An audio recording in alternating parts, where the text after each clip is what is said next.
ये कहानी सोनापुर नाम के एक छोटे से गांव की है, जहां माधव नाम का एक बहुत सीधा साधा और ईमानदार किसान अपनी पत्नी सरिता के साथ रहता था। माधव की माली हालत बहुत खराब थी। वो गांव के बड़े बड़े जमींदारों के खेतों में मेहनत मजदूरी करता था। माधव कभी किसी के खेत में काम करता था तो कभी कभी किसी के घर पर जाकर साफ सफाई का काम भी करता था, ताकि उसके घर का खर्च ठीक से चल सके। माधव इतनी मेहनत करता था, पर फिर भी उसके पास इतने पैसे नहीं बच पाते थे कि वो अपने और अपनी पत्नी के लिए 2 वक्त की रोटी का सही इंतजाम कर सके। जैसे जैसे समय बीतता गया, उसकी माली हालत और खराब होती चली गई। सरिता, मुझे माफ कर देना।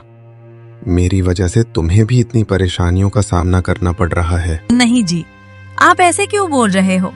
मैं जैसी भी हूँ बहुत खुश हूँ। नहीं सरिता, मुझे ऐसा नहीं लगता। मेरी इस गरीबी ने मेरे साथ साथ तुम्हें भी पीस। आप इतनी चिंता क्यों करते हो? आप जितना भी कमा रहे हो, हम उसी में गुजर बसर कर लेंगे। और अगर आपको इतनी ही फिक्र है तो अब से हम दोनों मिलकर और मेहनत करेंगे। आपके साथ साथ मैं भी आसपास के लोगों के यहाँ कोई छोटा मोटा काम देख लिया करूँगी। नहीं सरिता, मैं तुम्हें पहले ही बहुत परेशान कर चुका हूँ, और अब तुम किसी और के यहाँ काम करो, ये मैं नहीं देख पाऊंगा। तो आप सब चिंता छोड़िए और अपने काम पर ध्यान दीजिए। बाकी सब ऊपर वाले पर छोड़ दीजिए। पर मैं भी क्या करूं? मैं चाहे जितनी मेहनत कर लूं, मुझे मेरी मेहनत के हिसाब से मजदूरी ही नहीं मिलती। अब तो यहाँ पहले जैसा काम भी नहीं रहा।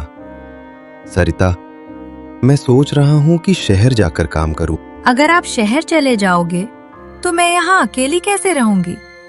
यहाँ मेरा कोई नहीं है। मैं समझता हूँ सरिता, पर यह कुछ ही समय की बात है। जैसे ही मुझे अच्छी नौकरी मिल जाएगी, मैं 1-2 साल में कुछ पैसे बचा लूंगा और फिर गांव में ही कोई दुकान खोल लूंगा। नहीं जी, मुझे ज्यादा पैसों का लालच नहीं है। अभी मैं जिस हाल में हूँ, मैं उसी में खुश हूँ। मैं तुम्हारी भावनाओं को समझ रहा हूँ सरिता, लेकिन हमारी ये हालत देखकर मुझे कुछ न कुछ तो करना ही होगा। ठीक है जी, अगर आपको यही सही लग रहा है तो जाइए, लेकिन अपना ख्याल रखना। मैं आज आपका सामान बांध देती हूँ, आप कल चले जाना।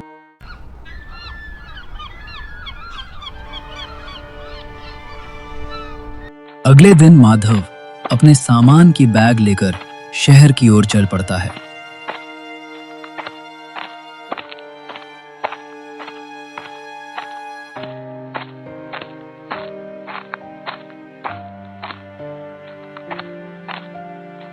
पूरे दिन चल लेने के बाद आखिरकार माधव शहर में पहुंच जाता है। जिस शहर में माधव काम की तलाश में गया था, वो शहर उसके लिए बिल्कुल अनजान था। उस शहर में माधव का ना तो कोई मित्र था और ना ही कोई सखा संबंधी। चलो, अब यहाँ आ तो गया हूँ, पर काम ढूंढने से पहले सर छुपाने के लिए कोई जगह ढूंढ लेता हूँ, ताकि आज रात तो कहीं रुक सकूं।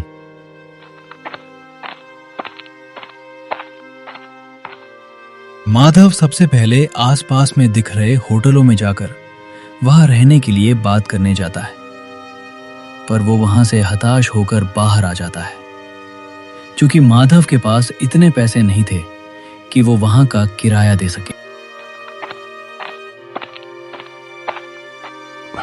बाप रे बाप, इतना किराया एक रात रुकने का! इतने में तो मैं पूरे महीने का राशन खरीद लूं घर का। आखिरकार होटलों के चक्कर मार मार के वो परेशान हो जाता है। एक काम करता हूँ, इन होटलों में रहने से अच्छा किसी भाई के यहाँ रुक जाता हूँ। कम से कम मेरे कुछ पैसे तो बच जाएंगे। फिर माधव वहां से आसपास में दिख रहे घरों में जाकर रहने के लिए बात करने जाता है। माधव जब एक घर के पास पहुंचा तो वहां पहले से उस घर का मालिक बाहर बिस्तर लगाकर बैठा होता है।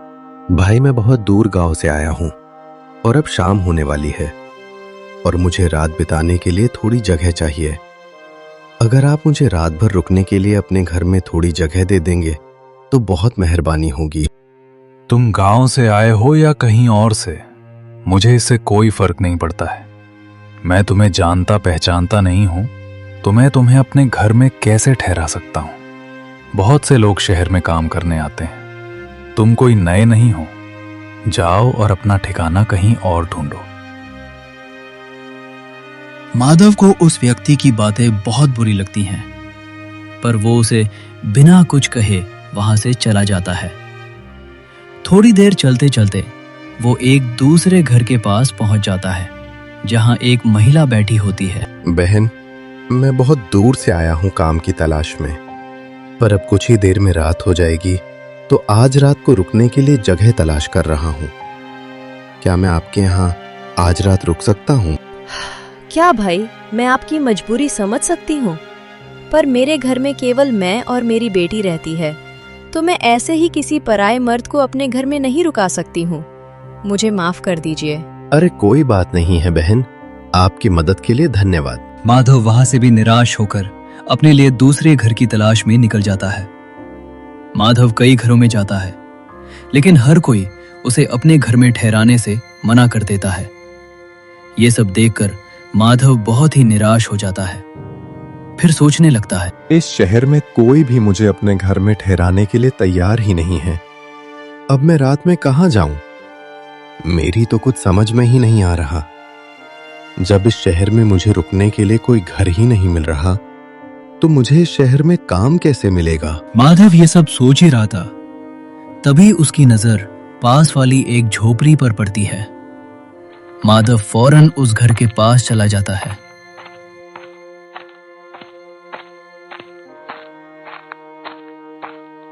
माधव जब उस घर के पास पहुंचा तो उसने देखा अंदर एक बूढ़ी अम्मा बैठी है। माधव उन्हें आवाज लगाने लगा था। अम्मा, क्या मैं आपसे 2 मिनट बात कर सकता हूँ? माधव की आवाज सुनकर बूढ़ी अम्मा बाहर आ जाती है। अम्मा, मैं इस शहर में काम की तलाश में आया हूँ, पर कोई भी मुझे अपने घर में ठहराने के लिए तैयार ही नहीं है। बस अब आपसे ही उम्मीद है। कृपा करके आप मुझे अपने घर में रात भर रुकने की जगह दे दीजिए। बेटा, तुमने मुझे माँ कहा है, और एक माँ अपने बेटे को घर के बाहर कैसे छोड़ सकती है? चलो आओ, अंदर आ जाओ।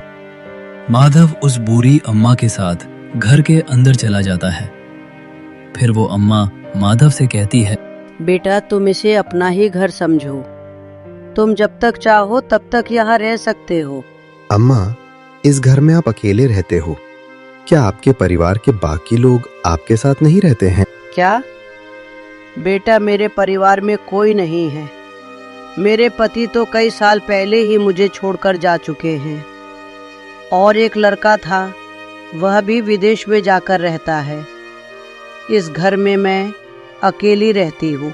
माँ, अब आप चिंता मत कीजिए, मैं हूं ना आपके साथ। अब आप इस घर में अकेली नहीं हैं। अब से आप मुझे अपना बेटा ही समझिए। बेटा तो बहुत अच्छा इंसान है, देखने में भी बहुत भला लगता है। इस शहर में बहुत होशियारी से रहना, क्योंकि यहाँ बहुत ठग रहते हैं। वे नए आदमी को देखकर उसे ठग लेते हैं। ठीक है अम्मा, मैं ध्यान रखूंगा। आप परेशान मत होइए।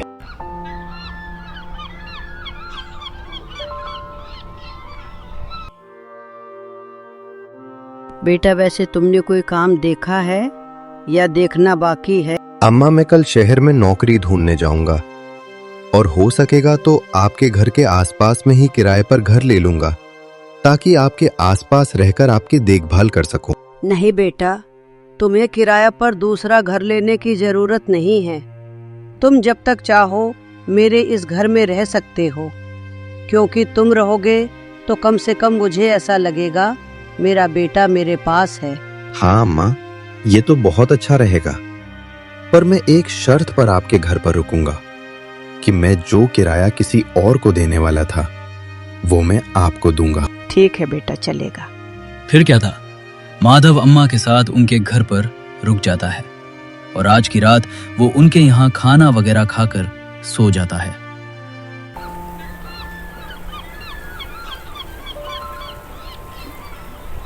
अगली सुबह सुबह माधव काम की तलाश में निकल जाता है। जल्दी ही उसे एक सेठ के गोदाम पर काम मिल जाता है। माधव कभी भी सेठ के किसी भी काम से इनकार नहीं करता था और वो हर काम को लगन और ईमानदारी से करता था। माधव के काम के प्रति मेहनत और लगन को देखकर सेठ माधव से बहुत खुश रहते थे। माधव को इतनी मेहनत करते देख सेठ माधव की पगार भी बढ़ा देते हैं। माधव अपनी कमाई से सिर्फ उतना ही खर्च करता था जितने की उसे जरूरत होती थी और बाकी बचे हुए पैसे को वो एक छोटी सी थैली में बचत किया करता था। शहर में काम करते करते माधव को अब कुछ दिन बीत जाते हैं। ऐसे ही एक दिन माधव अम्मा के घर के बाहर बैठे बैठे सोचता है, जब मैं 10,000 जमा कर लूंगा तब मैं पूरे पैसे लेकर अपनी पत्नी के पास चला जाऊंगा। फिर गांव में कोई अच्छी सी दुकान खोल लूंगा ताकि गांव में अपनी पत्नी के पास रह सकूं।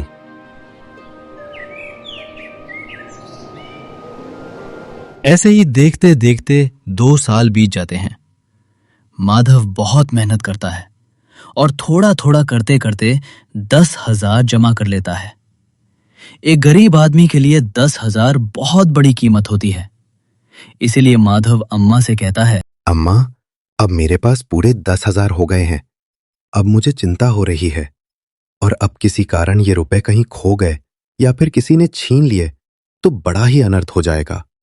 इसलिए इतने बड़े रकम को अपने साथ घूमना तो बेवकूफी होगी और इस घर में पैसे छुपाकर रखना भी सही नहीं है।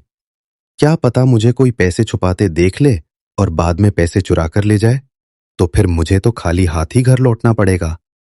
आजकल किसी पर भी भरोसा नहीं किया जा सकता है।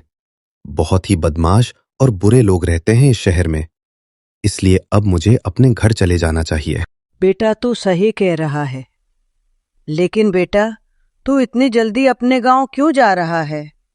थोड़े दिन और रुक जा। अम्मा, रुकना तो मैं भी चाहता हूँ, लेकिन मैं पैसों की वजह से जा रहा हूँ। बेटा तू एक काम कर, तू इस शहर के मशहूर जमींदार गिरधर लाल के पास चले जा और अपने पैसे तू उनके पास रख दे, और जब तुझे घर जाना होगा तब तू अपने पैसे गिरधर लाल से वापस ले लेना। लेकिन अम्मा, मैं उस जमींदार के पास अपने पैसे कैसे रख सकता हूँ?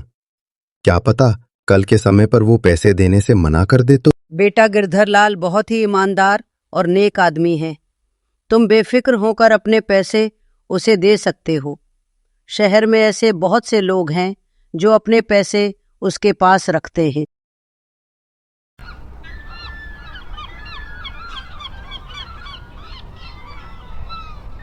अम्मा की बात मानकर माधव अपने 10,000 लेकर गिरधर लाल के पास पहुंच जाता है।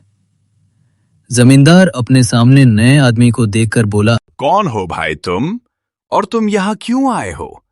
पहले तो तुम्हें कभी यहाँ नहीं देखा। जमींदार साहब, मेरा नाम माधव है। मैं यहाँ का रहने वाला नहीं हूँ। मैं तो गांव से यहाँ कमाने आया हूँ। मैंने कई साल तक मेहनत करके अपने पास 10,000 जमा किए हैं, और आप तो जानते हो शहर का माहौल ठीक नहीं है। इसलिए मैं अपने पूरे पैसे आपके पास एक अमानत की तौर पर रखने आया हूं। मैंने सुना है कि पूरे शहर में बस एक आप ही है जिसके पास मेरे पैसे सुरक्षित रहेंगे। जब तक मैं इस शहर में रहूंगा और काम करूंगा, तब तक मेरे पैसे आपके पास सुरक्षित रहेंगे। मेहरबानी करके आप इन पैसों को अपने पास रख लीजिए। गिरधर लाल ने जल्दी से पैसों की थैली अपने पास ले ली और फिर वो माधव से बोला, सही कहा माधव भाई, तुम्हें अपने पैसे रखने के लिए इससे और बेहतर जगह कहीं नहीं मिलेगी। इसलिए अब तुम चिंता मत करो। अब तुम्हारे ये पैसे मेरे पास सुरक्षित रहेंगे। अब तुम बिना किसी चिंता के अपने घर जा सकते हो। जब भी तुम्हारा मन चाहे अपने पैसे वापस ले जाना। जमींदार की ऐसी बातें सुनकर माधव भी बेफिक्र होकर अपने घर चला जाता है।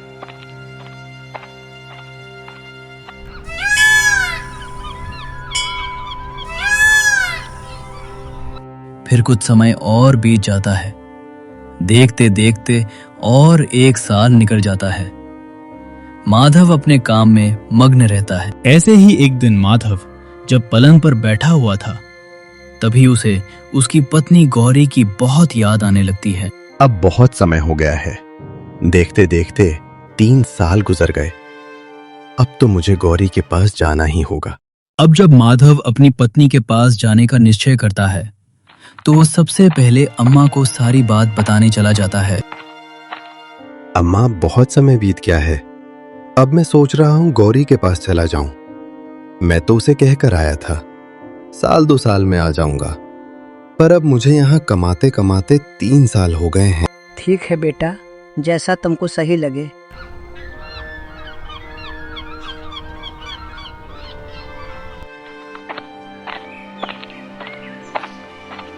फिर क्या था, माधव अपने घर जाने की तैयारी करके जमींदार के पास अपने पैसे लेने चला जाता। जमींदार साहब, मैं अब अपने गांव जा रहा हूँ, इसलिए मैं आपके पास अपने पैसे लेने आया हूँ।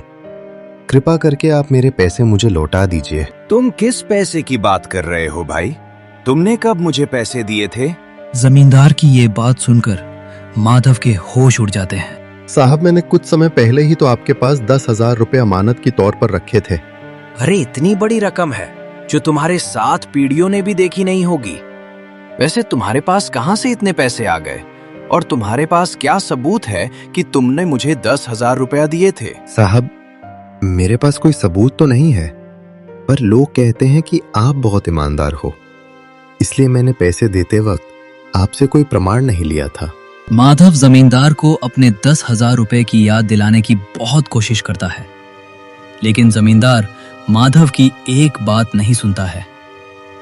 जमींदार अपने नौकरों को बुलाता है और फिर अपने नौकरों से कहता है, ये कोई बहरूपिया है और झूठ बोलकर मुझे बदनाम करना चाहता है।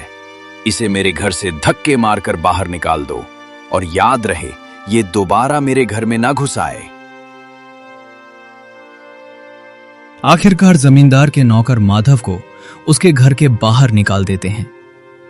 जमींदार के घर के बाहर आने के बाद माधव सोचता है, अब मैं क्या करूंगा? जमींदार ने तो मेरे मेहनत की कमाई हड़प ली है और मेरे पास उनके खिलाफ कोई प्रमाण भी नहीं है। अब मैं क्या करूं? कमजोर और लाचार।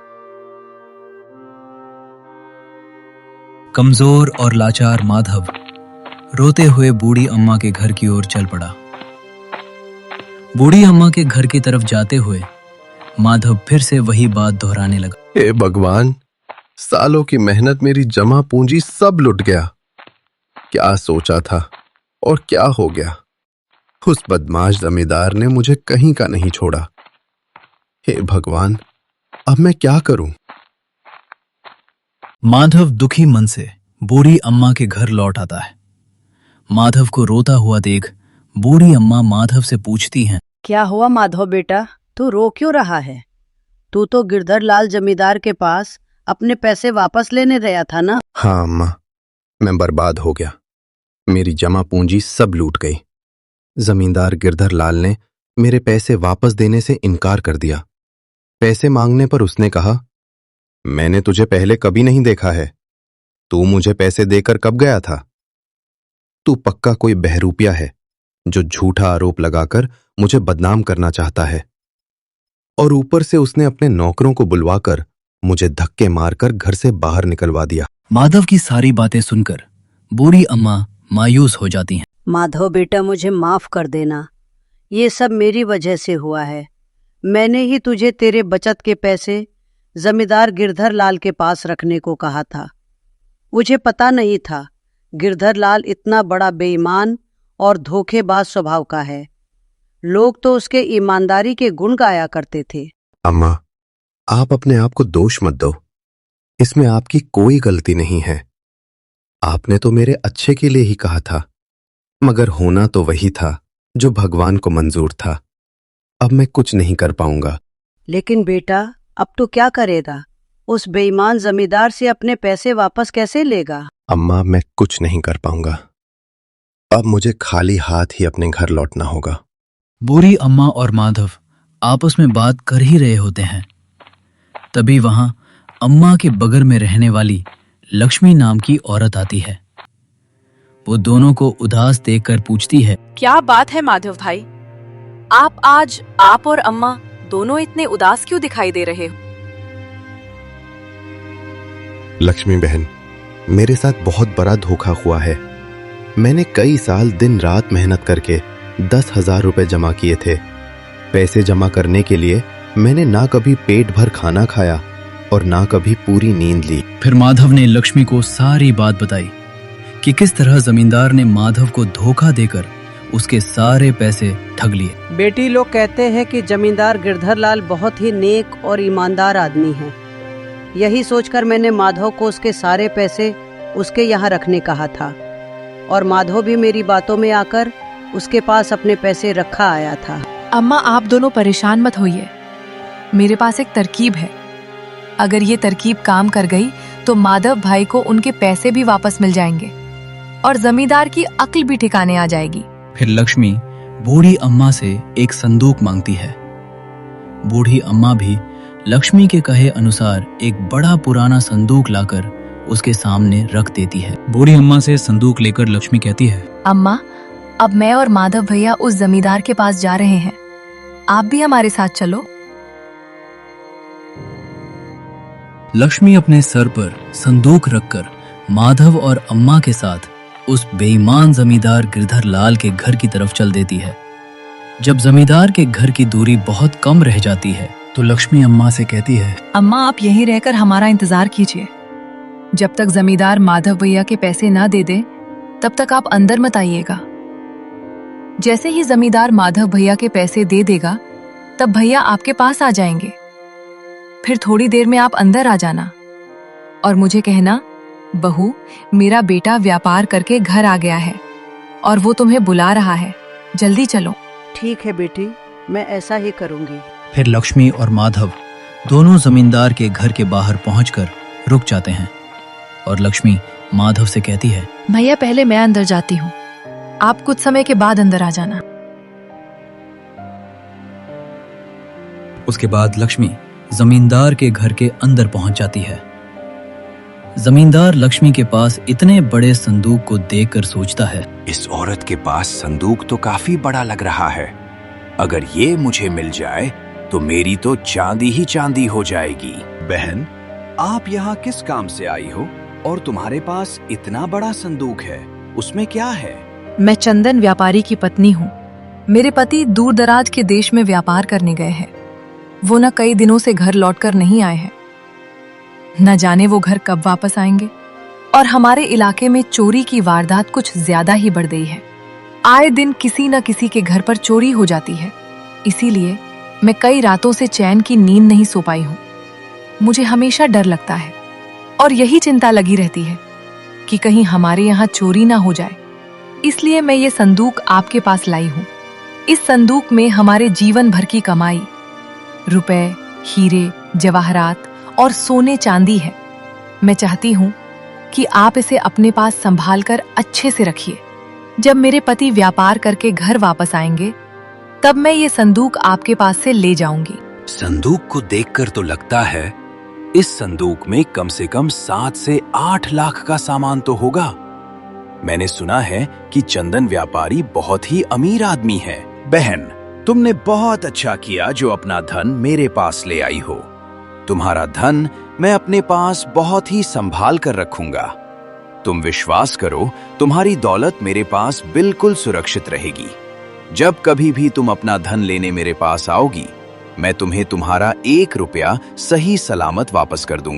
पर भाई, मैं आपका कैसे विश्वास करूं कि मुझे मेरी दौलत सही सलामत वापस मिल जाएगी? बहन, पूरे शहर में मेरी ईमानदारी की चर्चा है। पूरे शहर में ऐसा कोई भी नहीं है जो मुझे बुरा या बेईमान बता सके। जमींदार और लक्ष्मी आपस में बात कर ही रहे होते हैं, तभी वहां माधव आ जाता है।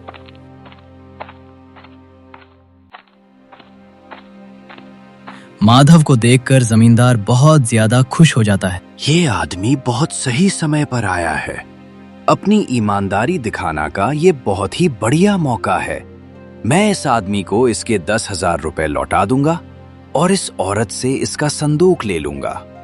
इस औरत की इतनी बड़ी दौलत लेने के लिए मुझे 10,000 रुपए की कुर्बानी देनी ही होगी। मेरी बहन, मैं तुम्हें विश्वास दिलवाता हूँ, इस पूरे शहर में तुम्हें मेरे घर के अलावा ऐसी दूसरी कोई और सुरक्षित जगह नहीं मिलेगी जहां तुम अपना ये धन रख सको। तुम बिल्कुल भी मत घबराओ, तुम्हारी ये अमानत मेरे पास बिल्कुल सुरक्षित रहेगी। अरे मेरे घर में तुम्हारे इस दौलत को कोई छू भी नहीं सकता है। चोरी करने की बात तो छोड़ ही दो, क्योंकि कोई भी चोर मेरे घर में घुसने से पहले 100 बार सोचेगा। ये कहते कहते जमींदार ने ऐसा ढोंग किया जैसे माधव पर उसकी नजर ही अभी पड़ी हो। अभी तुम ये देखो, इस आदमी ने अपनी पूरी जमा पूंजी मेरे पास रखी थी। सुबह ही ये अपनी जमा पूंजी मेरे पास लेने आया था, पर उस समय मुझे याद नहीं आया तो मैंने इसे चोर समझकर भगा दिया था। पर फिर जब मैंने अपने दिमाग पर बहुत जोर डाला तब कहीं जाकर मुझे इसका चेहरा याद आया। भाई तुमने बहुत सही किया जो तुम अपने रुपए वापस लेने चले आए, वरना मैं अभी अपने नौकर को तुम्हें बुलाने भेजने ही वाला। रुको, इस आदमी को तो मैं बहुत अच्छी तरह से जानती हूँ। ये बहुत दूर से इस शहर में काम करने आया है। ये बेचारा बहुत मेहनत से काम करता है। इसने शायद हमारे यहाँ भी काम किया है। इसने बहुत मेहनत करके ये पैसे कमाए हैं। क्या तुम इस आदमी को जानती हो? फिर तो किसी बात की चिंता करने की जरूरत ही नहीं है। मैं अभी इस गरीब के पैसे इसे दे देता हूँ। फिर क्या था, जमींदार माधव के पैसे लाने अपने तिजोरी वाले घर में चले जाता है और लक्ष्मी और माधव वहां रुककर उसका इंतजार करने लगते हैं।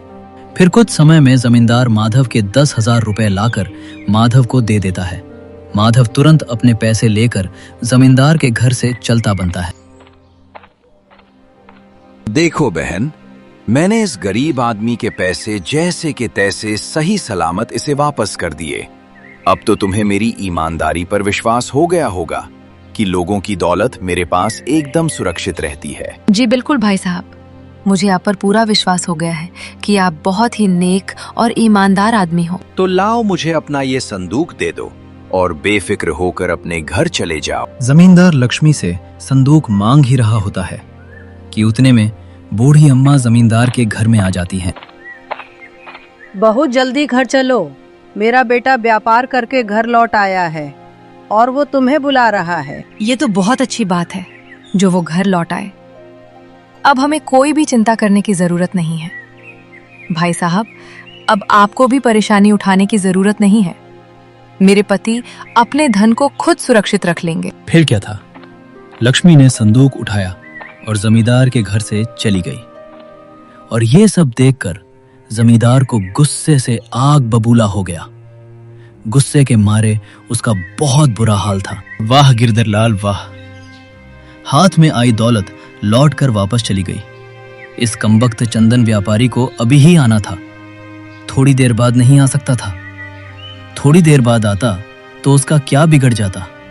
नहीं, पर उस कमबख्त को अभी ही आना था। अगर वो थोड़ी देर बाद आता, वो धन से भरा संदूक मेरा हो जाता। अगर वो संदूक मेरे हाथ लग जाता तो पैसों से मेरी पूरी तिजोरी भर जाती। अब क्या करूं अपनी फूटी किस्मत का? पैसों से भरा संदूक भी नहीं मिला और 10,000 रुपए भी हाथ से चले गए। इधर जमींदार अपने किस्मत को कोस रहा होता है और उधर बूढ़ी अम्मा के घर पर लक्ष्मी माधव से कहती है, माधव भाई, इंसान को कभी निराश नहीं होना चाहिए।